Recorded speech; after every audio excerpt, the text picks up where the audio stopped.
poco cruel porque obviamente estas cosas se hacen para la comodidad de la gente del dueño del libro, ¿no? Entonces, de Francia, eh, o sea, es a las 18 de allá, que es a la 1 de aquí, ¿no? Pero bueno, quienes puedan conectarse a un Zoom o escaparse como para verlo en el celular mientras se almuerza o una cosa así, van a tener oportunidad de verlo. Ah, y virtualmente nos pasan por dónde el link, porque...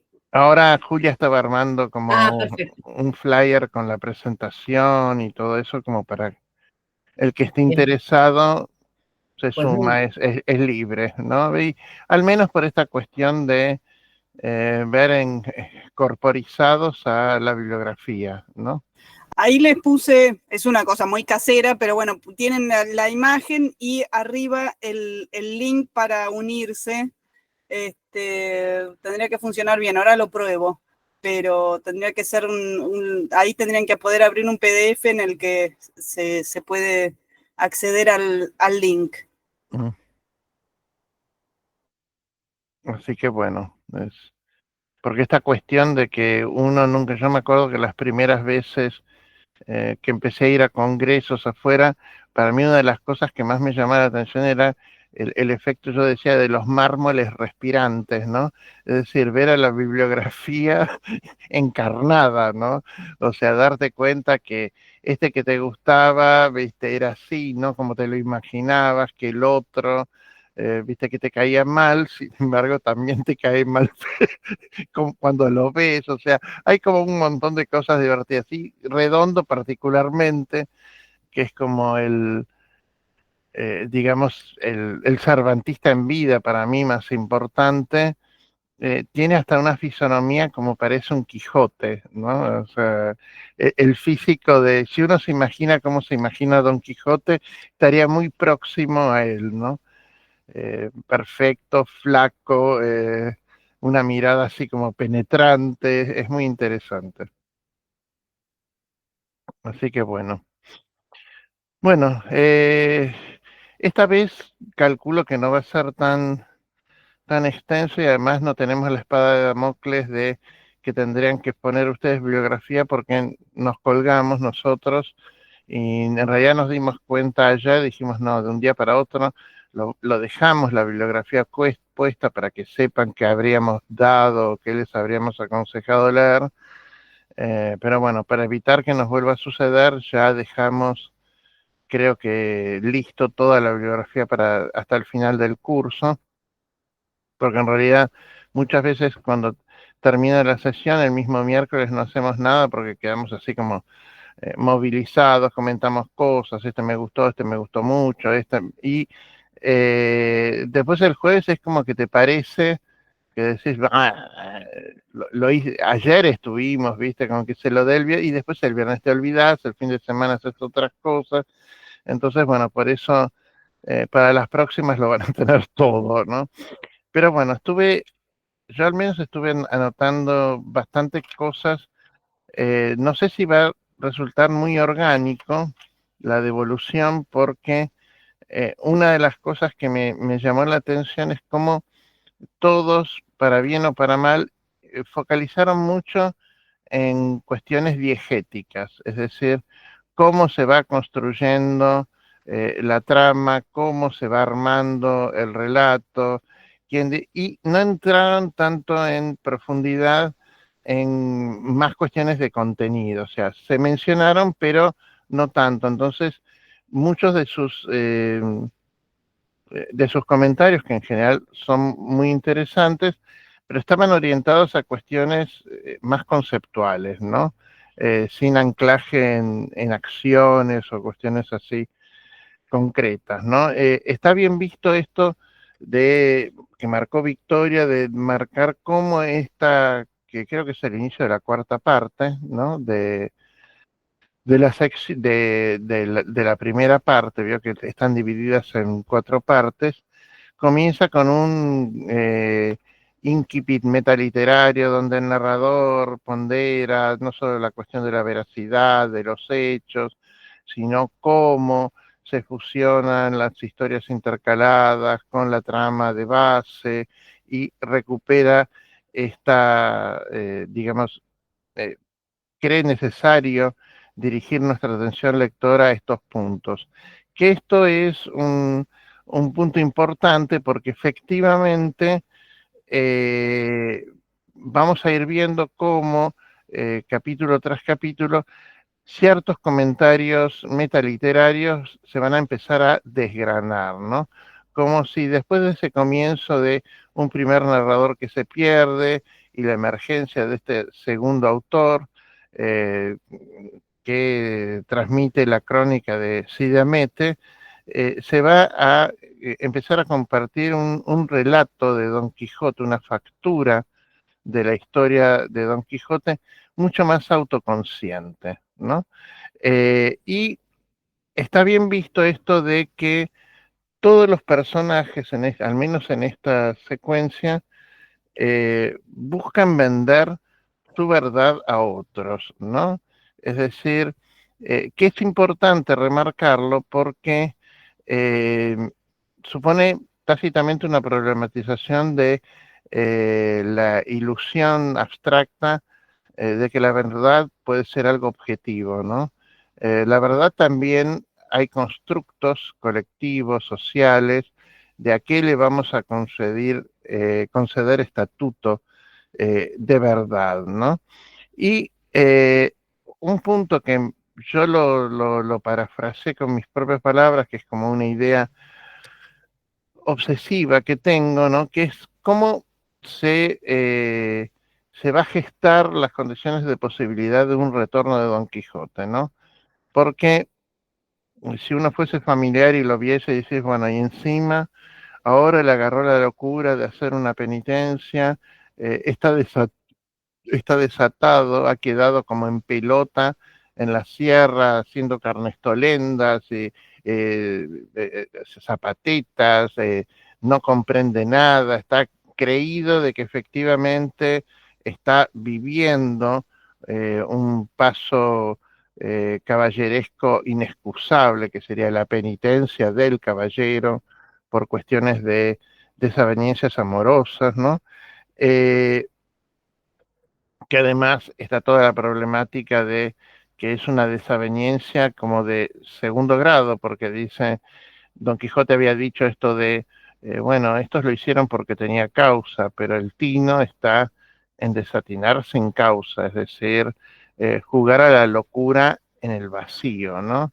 Es decir, enloquecer sin otra motivación que las ganas de enloquecer, ¿no?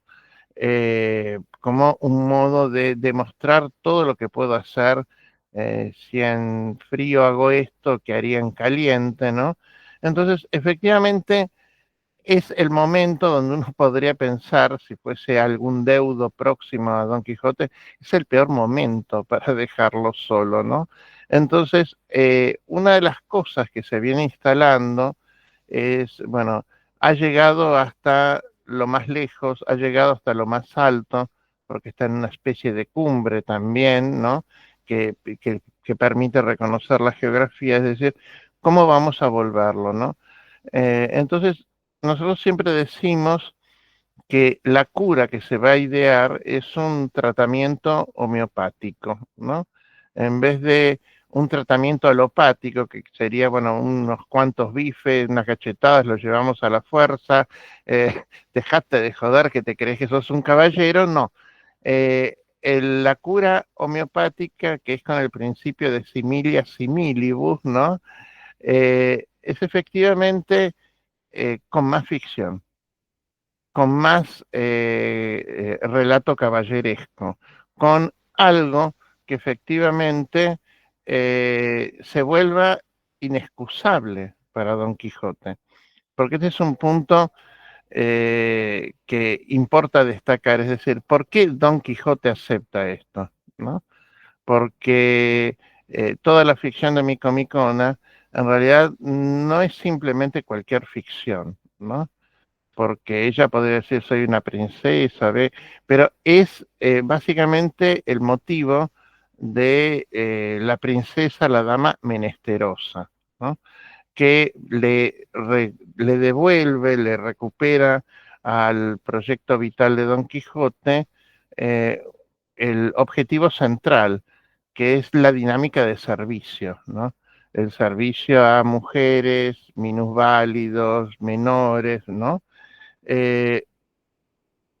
Entonces, esto es importante retenerlo, porque además eh, logra que entre todos los copartícipes haya como hasta cierto consenso sobre la lógica interna de estos relatos, ¿no? Frente a lo que sucedía con las aventuras de Camino, donde siempre hay alguien que dice, pero ¿de qué caballero, de qué dama me estás hablando? Déjame pasar, o eh, no existen los caballeros andantes, todos, por H o por B, por los motivos que fueren, aceptan participar en el fingimiento caballeresco, ¿no? Pero es un fingimiento caballeresco por una finalidad última, ¿no? Y esto se va a ir logrando, digamos, como si fuese una clara secuenciación de progresivos acuerdos, ¿no? Es decir, a todos aquellos personajes que potencialmente podían parecer antagonistas parciales, adversarios, personas que obstaculizarían lógicamente la marcha de Don Quijote porque lo quieren bien, como supuestamente el cura y el barbero dicen quererlo. Esto se va dando con una técnica de secuenciación, es decir, primero Cardenio va a completar la historia, después vamos a tener la historia de Dorotea, después Cardenio va a completar otros pedazos, y así uno tras otro van a ir armando como si fuese una especie de hilo anudado, ¿no? Donde todos los pedazos, donde todos los fragmentos empiezan a formar, digamos, una figura, ¿no? Y esta figura da la casualidad de que todos los narradores pasan a ser, en cierta medida, narradores marginados, ¿no? Y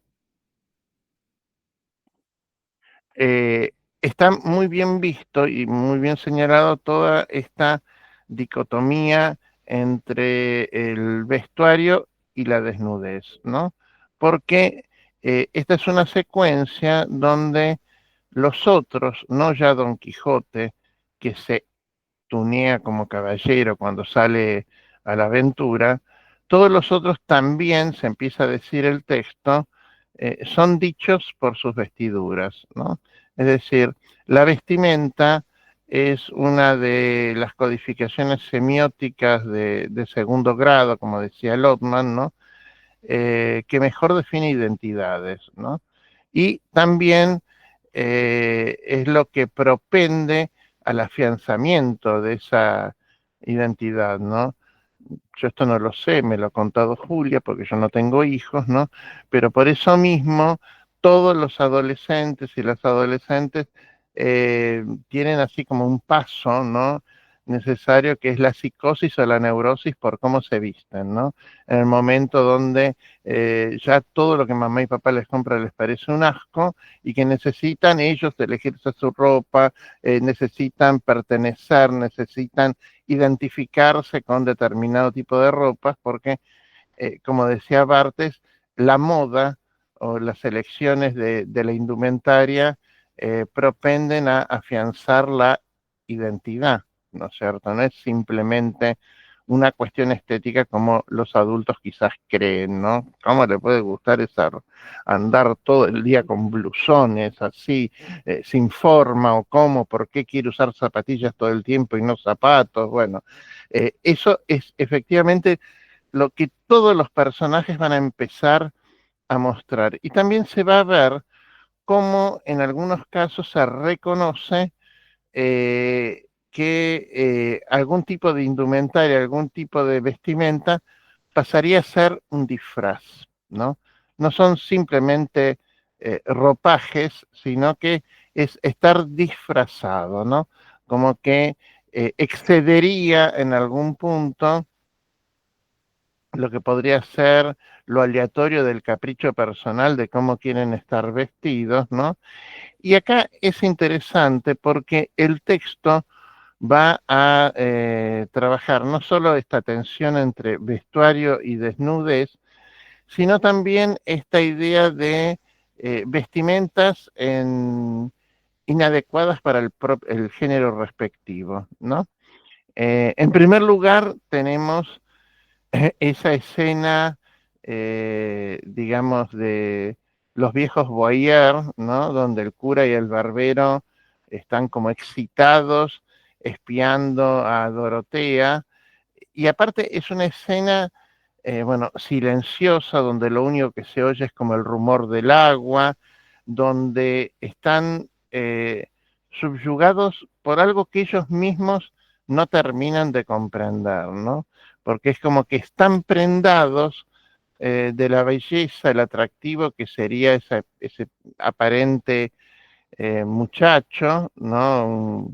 Un niño joven, ¿no?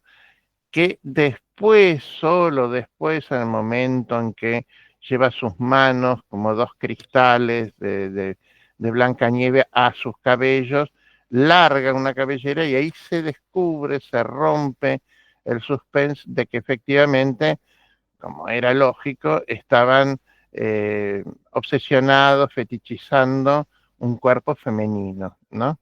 Entonces, lo primero de esa escena es que hay que remarcar es el equívoco, ¿no? Una situación de tensión erótica, porque además esto está trabajado incluso por la bibliografía, el hecho de que se articula como si fuese una escena salida de una serie de series pictóricas muy famosas, que es el motivo de Susana y los viejos, ¿no? El motivo de la Biblia, donde los viejos espían a Susana durante un baño, ¿no? Y que le levantan testimonio, que es toda una situación de coacción verbal, ¿no? Tipo, si no haces lo que nosotros queremos, vamos a decir todo lo contrario de tu probidad, ¿no? Pero en realidad lo que quieren es deshonrarla, ¿no?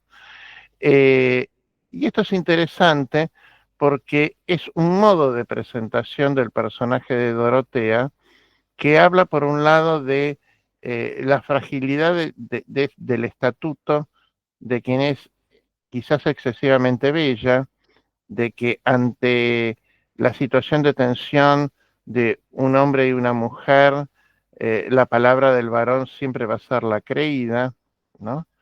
Que es en cierta medida lo que ella después va a terminar revelando, que tenía profunda conciencia, que en el momento que don Fernando estaba dentro del cuarto, ella nunca iba a poder convencer a nadie de que ella no había sido deshonrada, y entonces digo, bueno, ya que lo van a creer todos, hagámoslo a mi modo, ¿no?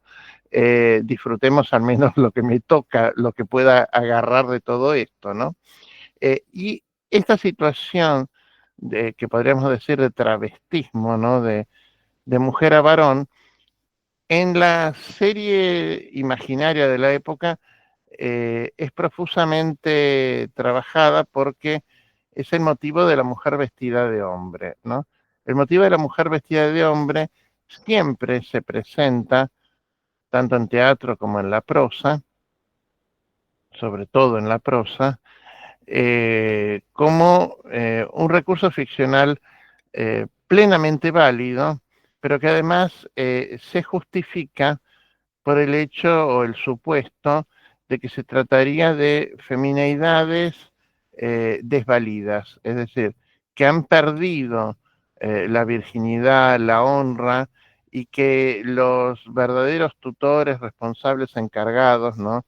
Le hace padres generalmente, pero también hermanos, y en algunos casos maridos, ¿no? No han sabido defenderla.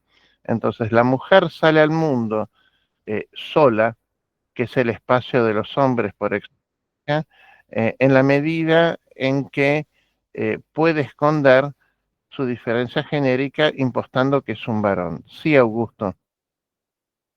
Disculpe, profesor, pero acabo de acordarme que todo esto, en la ficción, el travestismo tenía un doble juego, que si bien El Quijote es una novela, en el Siglo de Oro, en el teatro, no me acuerdo si había mujeres actrices, había sido algo muy reciente, por lo tanto, tanto los roles masculinos como femeninos, al ser interpretados por hombre, también en la narración era una figura muy común en el juego en el juego del teatro, en el travestismo, ya hacer, si el personaje de mujer era un hombre travestido, estaba, tu personaje a la vez estaba travestiendo de hombre, y eso en la época, bueno, Shakespeare y no me acuerdo ahora los autores españoles que trabajan, pero también era una figura común. Quería acotar eso, que también tenía que ver, bueno, con toda la lógica carnavalesca de la inversión de errores y absurdos.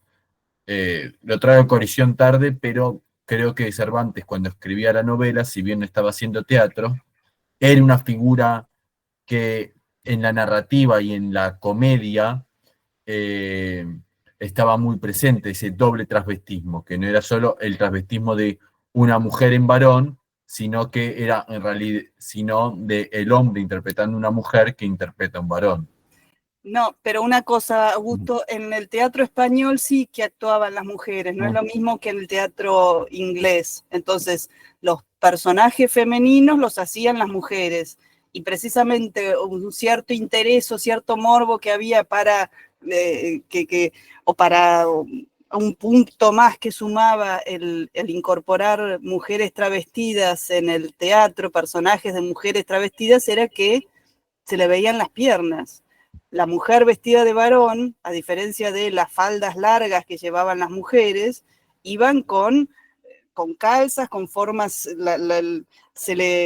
con el vestido de hombres que era con esas calzas mucho más ajustadas, y entonces se le veía más el cuerpo a la mujer, se le notaba más porque se le ajustaba toda la ropa, y era un plus de interés en el teatro, ¿no? Esa aparición de las mujeres, porque sí, en el teatro de Shakespeare en Inglaterra estaba prohibido que actuaran las mujeres, pero en España era una costumbre, y después se termina regulando que se acepte que sean Sí, disculpe, con esto de que en Europa algunos países sí y otros no, tenía España por conveniencia en la memoria como los que no, pero es una transposición que hice Inglaterra a España, pero perdón.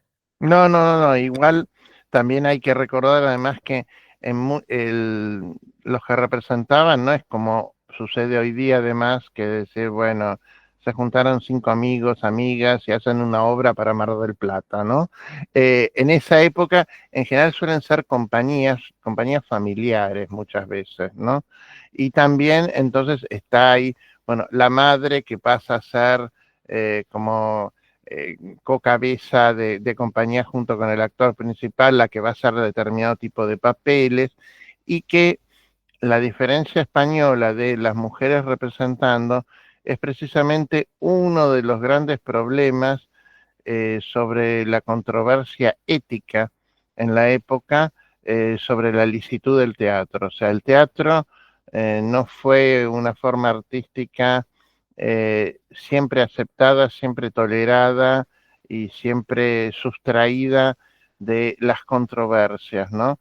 Porque muchísimos moralistas siempre traían a colación el ejemplo de abusos o, digamos, desbordes pulsionales eróticos que podían suceder a finalizar la representación en el corral, porque más de uno creía, por ejemplo, que tal figura femenina era una casquivana porque se enamoraba de uno, se enamoraba de otro. Entonces, como es fácil, ¿no es cierto? Me voy a probar suerte, ¿no? Entonces, están todas las crónicas de los problemas gestados por ese equívoco, que es también la indiferenciación de representante y vida, ¿no? Sí, Silvina. Bueno, de hecho, si no me equivoco, las mujeres actrices no eran vistas como muy puras, sino que tenían un riesgo grande en su honra, etcétera, como que ya estaban denigradas, no llegaron a ser prostitutas, pero andaban por ahí, digamos. A ver, era una profesión mal vista, ¿no? Además de que el hecho de que fueran mujeres con profesión, ¿no? Que ya de Claro, por estaban sí mal. ya era como casi un exceso, ¿no? No era una modalidad existencial bien valorada, ni mucho menos, ¿no? O sea, las queridas, las enamoradas de los artistas, muchas veces eran esas actrices, ¿no? Pero bueno, y decía entonces esta cuestión de el travestismo que, bueno, la mujer vestida de hombre además potenciaba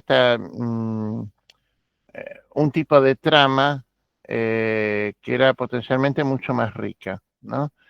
Porque tenía que ver, por lo general, con matrimonios consumados en un contexto pretridentino, ¿no?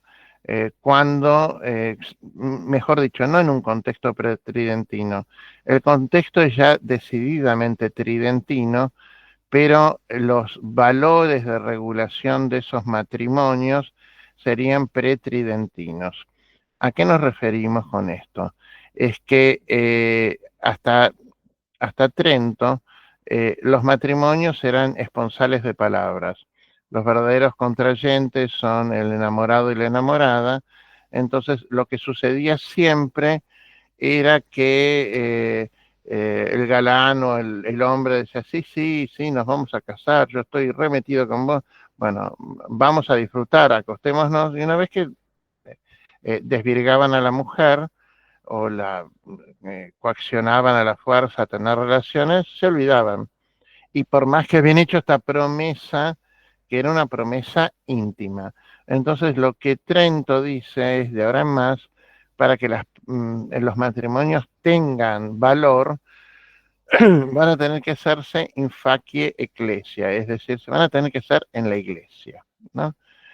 Porque la publicidad del matrimonio, además había amonestaciones, eran como circulares que se mandaban en el poblado para que la gente supiera que fulano y fulana se estaban por casar y que alguien dijera esto, si alguien sabe algo, que hable ahora o calle para siempre, más o menos, ¿no? Entonces, ¿qué pasa? Trento sienta esto, pero es la cosa más anticlimática, el casamiento tridentino, es decir, como si fuese un proceso burocrático. Entonces, Cervantes y muchos otros siguen apelando a la ficción de el matrimonio pretridentino, ¿no? Y este matrimonio pretridentino, según refiere Dorotea, efectivamente se habría estado consumando, ¿no? Porque ante la imagen de la Virgen, de Nuestra Señora, dice, bueno, le hace prometer que efectivamente la va a querer, y entonces ella la habilita, bueno, ya que somos esposos, date una vuelta todas las noches que quieras, dice como...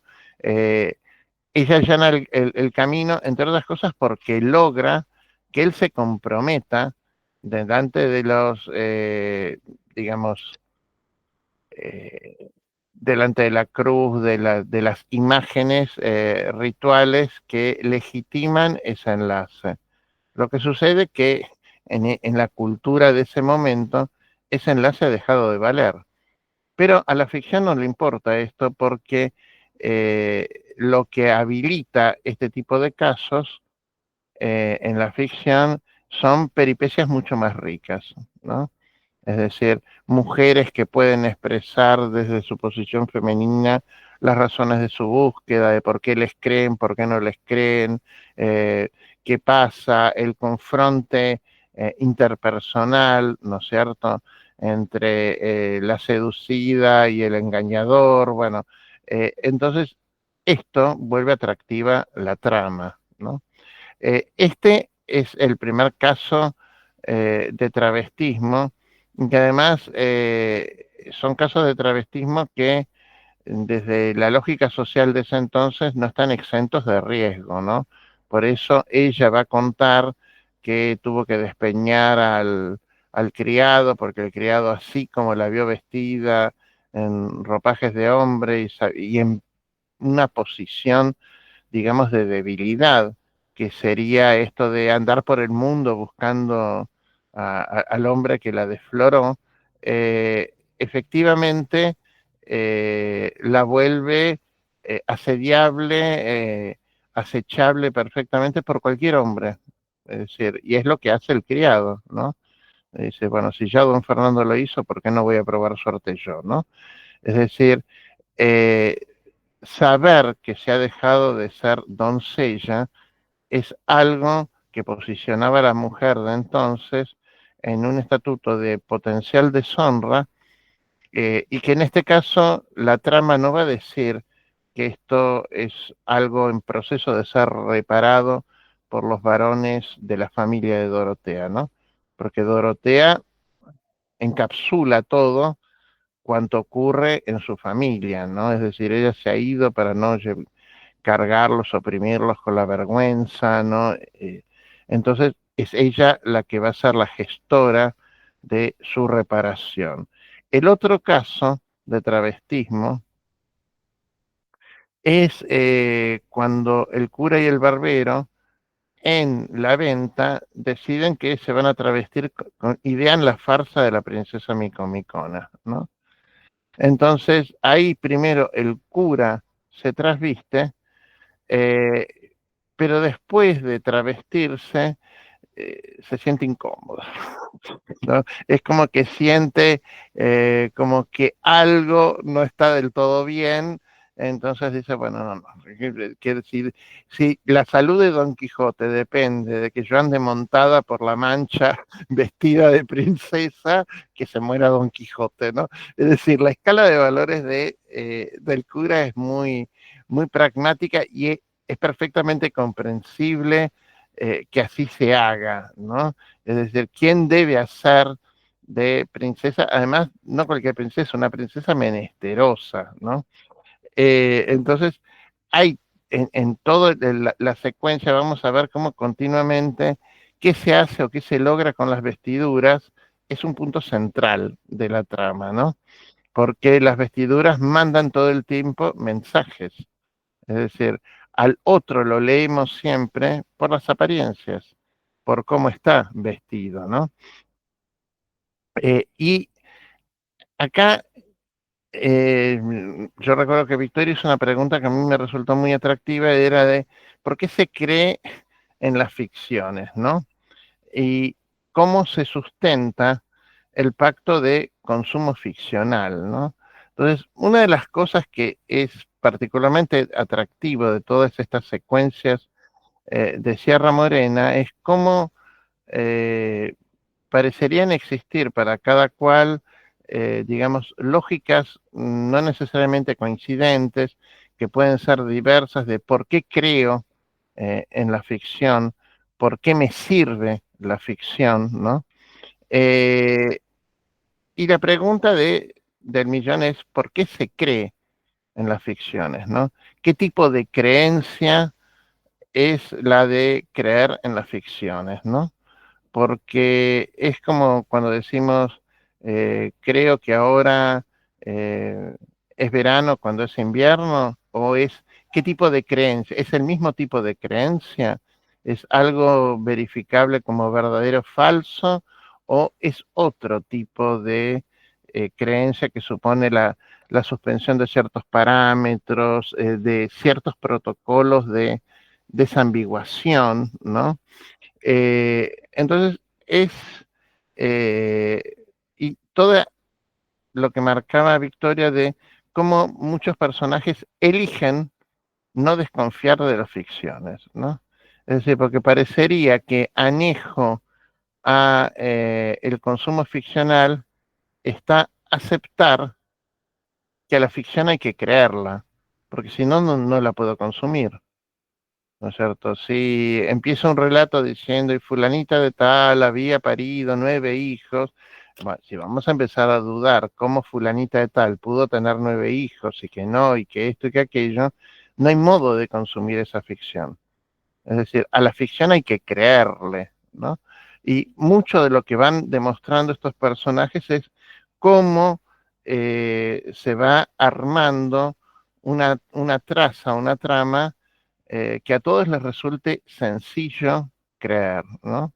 Y además es una traza que activa la representación, porque esto es otra de los aspectos notorios de esta secuencia episódica. No es simplemente que son ficciones o discursos donde uno le va diciendo al otro cosas que pasan, ¿no? Es decir, es una invitación, es la primera invitación colectiva donde todos van a ser copartícipes de actuar una fábula. Es decir, a todos se les va a decir, tenemos un lugar de preponderancia, de relevancia en la puesta en escena de esta ficción, ¿no? Porque la de la princesa Micomicona va a ser una ficción asumida colectivamente, ¿no?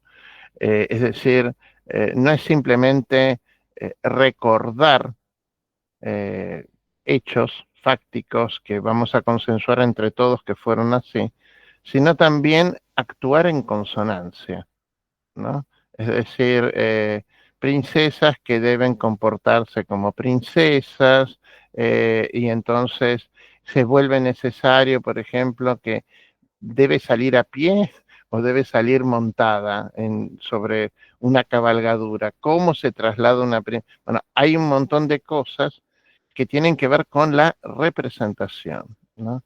Es decir, actuar, que precisamente, y esto es lo interesante, es un punto que hermanaría a Don Quijote con todos ellos, porque Don Quijote también actúa la fábula caballeresca, ¿no? Es decir, él se comporta como un caballero, él dice en tal momento hay que hacer un desafío, en tal momento hay que sacar las armas, en tal momento hay que atacar, ¿no?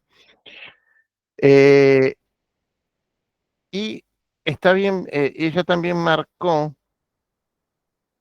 no solo la cuestión de la trama de Micomicón, acá la gran especialista en la farsa de Micomicón es Julia, ¿no? Pues sobre todo por todas estas cuestiones, ella le interesan todos los trabajos con figuraciones animales, ¿no?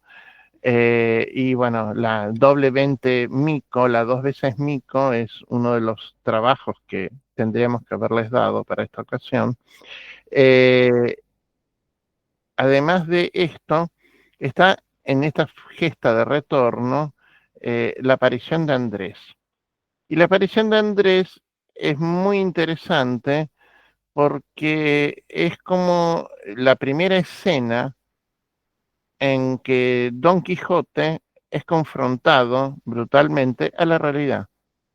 Es decir, esto que en un primer momento parecía servir como estrategia de apuntalamiento de su dignidad ante el cura, ante el barbero, porque iba a ser el primer menesteroso que iba a poder dar testimonio de cuánto le había servido el auxilio de Don Quijote. Esto es la mitad de la verdad. Pero la otra mitad de la verdad es que efectivamente va a terminar como un San Bartolomé desollado, ¿no?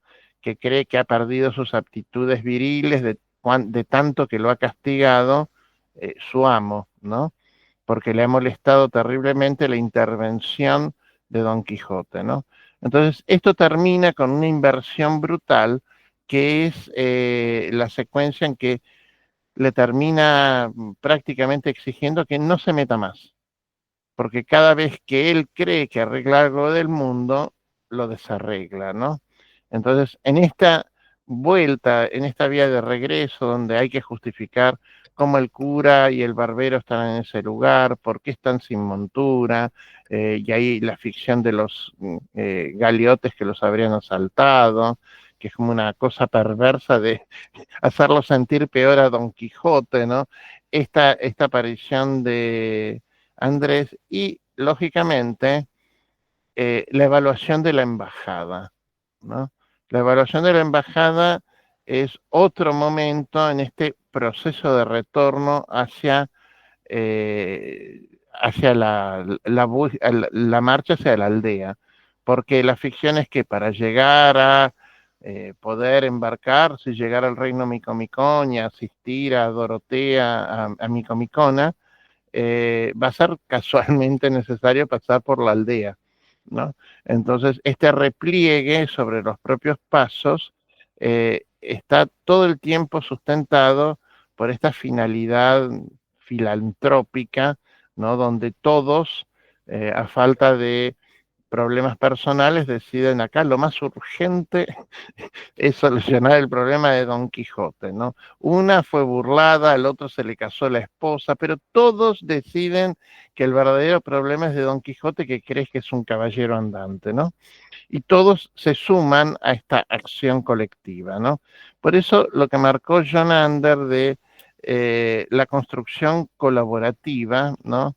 Está bien visto porque son pasajes donde más allá de lo que el narrador eventualmente pueda acotar en alguna que otra escena, en alguna que otra situación, vamos a ver cómo Dorotea y el cura colaboran en esta traza de cómo armar el fingimiento, ¿no? De la princesa menesterosa, y cómo Don Quijote y Sancho van a construir este verosímil de entrevista entre el escudero y la enamorada, ¿no?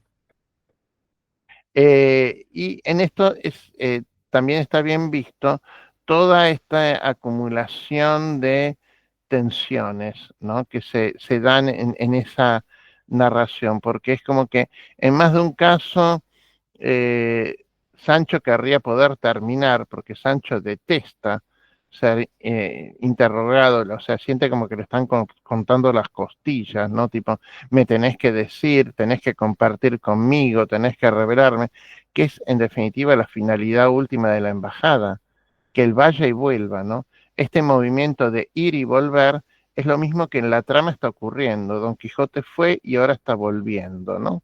Sin saberlo.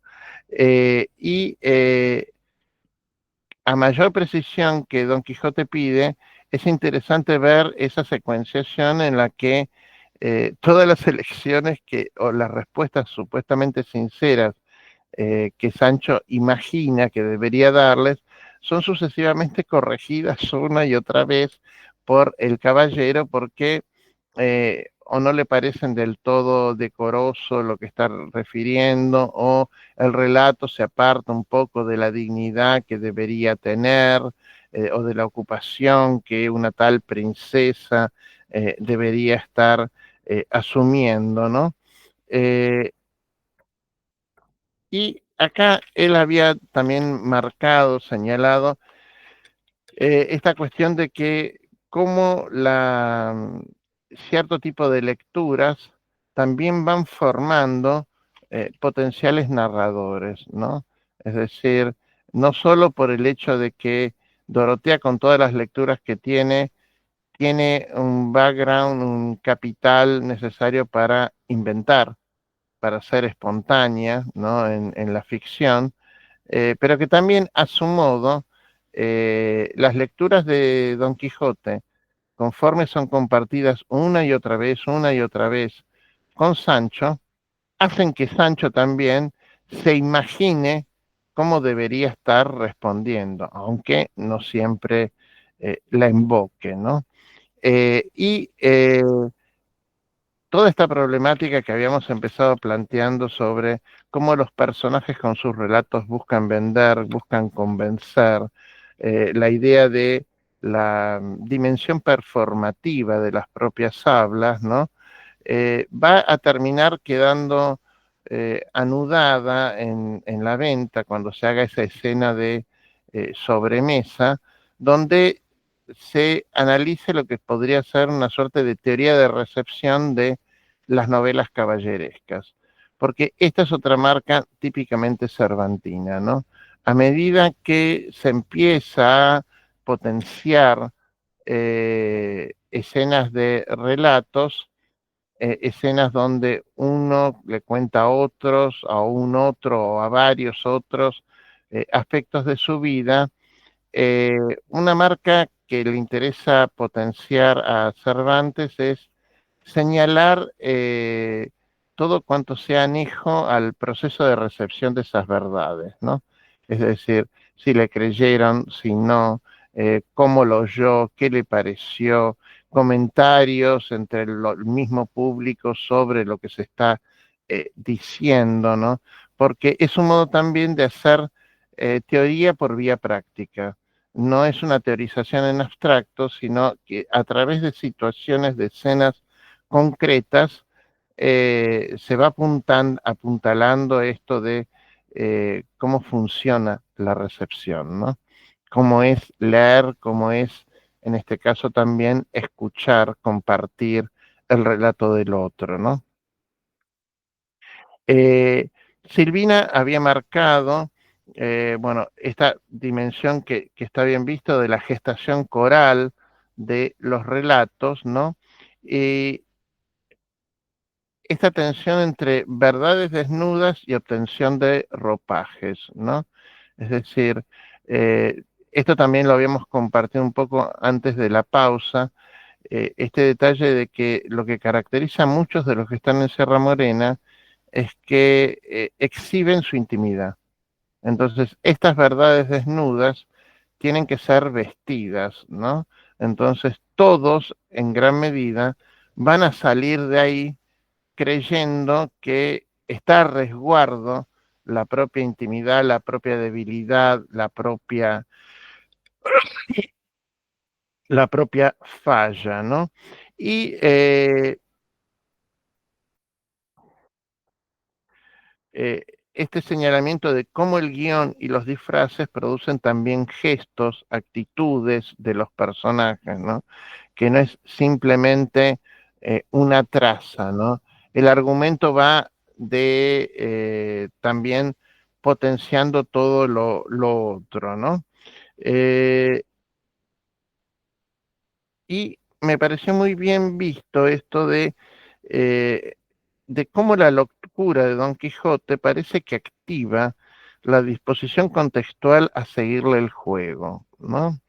Eh, y esto es interesante porque una dimensión que ciertos sectores de la crítica han querido enfatizar es la dimensión del juego, ¿no? Es decir, en la estela de la tesis de Huizinga del Homo Ludens, ¿no? ¿Qué sería propio, según todos los análisis sociológicos, del juego, ¿no? Entonces, la idea de legalidad compartida, ¿no? Esto no es un juego si vos crees que podés meter un gol con la mano. No, no vale, porque hay una ley que dice, ¿no? De la idea también de que el juego eh, tiene una cronología, una temporalidad específica, no en todo momento ni en cualquier lugar se puede jugar. ¿Para qué sirven los juegos, no? Entonces es muy interesante porque muchos de todos estos personajes están en disposición lúdica, ¿no? Entonces la pregunta es, ¿por qué estos personajes juegan y otros no? ¿No es cierto? ¿Qué es lo que les aporta la dimensión del juego, ¿no? La capacidad sustitutiva, la capacidad de remedar lo que no son, de creerse distintos, de pensarse en otra coordenada vital. Juego que soy bombero. No, no sos bombero, ¿no? Tenés 4 años. Bueno, esa cuestión de cómo creemos efectivamente que gracias a las ficciones que adoptamos hay algo que también obtenemos, ¿no? Y que tiene que ver con la dimensión lúdica, ¿no? Que es además eh, el hecho de que es juego, en tanto todos los copartícipes aceptan que es juego. Entonces es interesante porque es también la escenificación de un contrato colectivo, tácito, ¿no? Estamos jugando, estamos haciendo esto, ¿no? Eh,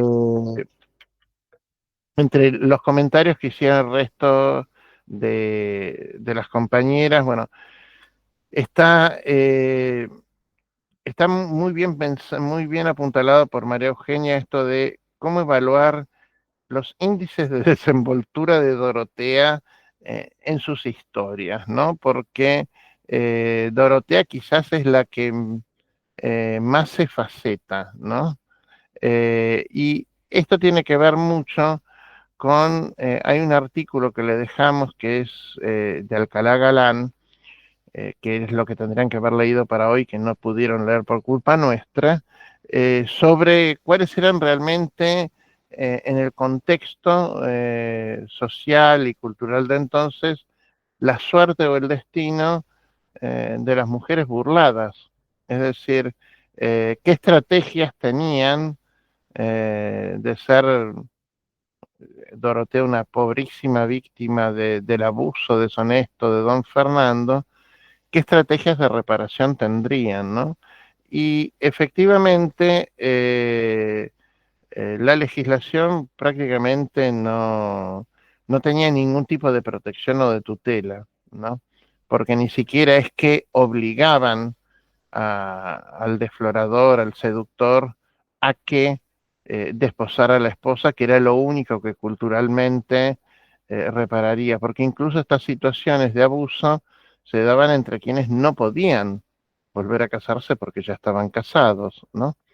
Entonces, ese artículo es muy interesante porque es un rastreo de cuáles son efectivamente eh, los horizontes de potencial libertad de actuación que habría tenido Dorotea. Y en realidad son muchísimo más mínimos de todo cuanto nuestra, digamos, tolerante condescendencia podría tener que ver con ese personaje. Como decir, bueno, sí, sí, se lo quería voltear, no le caía tan mal, dijo de paso cañazo. No, bueno, no es tan así.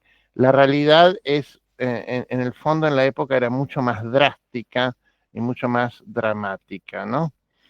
Eh, Así que eso es muy importante quizás tenerlo visto, ¿no? Y también está bien señalado esta cuestión de cómo se restituye una identidad, ¿no? Cómo nos reconectamos con quienes somos, y esto apunta a cómo va a funcionar de aquí en más el reconocimiento del proceso de anagnórisis por medio del nombre y la voz, ¿no? Es decir, como si los nombres, es decir, don Fernando es el único don Fernando que existía, ¿no? O sea, dijeron don Fernando y todas entraron como caballos a decir, es el mío, ¿no? Es el único. Bueno, y el tema de la voz, ¿no? Esta idea de que efectivamente la voz es la comunicación más genuina y sin ningún tipo de mediaciones, ¿no? Es lo que no se puede disfrazar porque no se controla lo que se oye, ¿no? Ni cómo se oye, ¿no? Vean este enigma que planteó María Eugenia sobre el color verde. El verde es básicamente, en la codificación de las vestiduras, es el color erótico por excelencia, ¿no? Todos cuanto visten de verde, o sea, así como nosotros tenemos que el luto se lleva con negro, en algunas culturas es el blanco, por ejemplo, ¿no? En el verde en la época estaba asociado digamos, a la lubricidad, al deseo, es un color erótico, ¿no? Y también, en algunos casos, el verde, el morado, el leonado, pueden ser colores de locura, ¿no? Entonces, hay que ver en cada caso qué se está queriendo significar, ¿no? Eh, bueno, llegamos a las 21:31. Julia ya tuvo que retirarse, me explicó, me pidió que la salude, que las quiere mucho, que, bueno, un montón de cosas, de mensajes que manda. Ya ella puso quienes le tocan la vez próxima, creo, ¿no? Quiero pensar que es así. Eh, Sí, Beget Day, Centurión Spinelli, Costanzo de Luca y Salom. Ya tienen la bibliografía para la próxima. Traten de ir viendo, y bueno, volveremos como siempre a vernos los miércoles. Bueno, muchas gracias por todo. Diego. Gracias, chau, chau. Muchas gracias. Gracias por todo.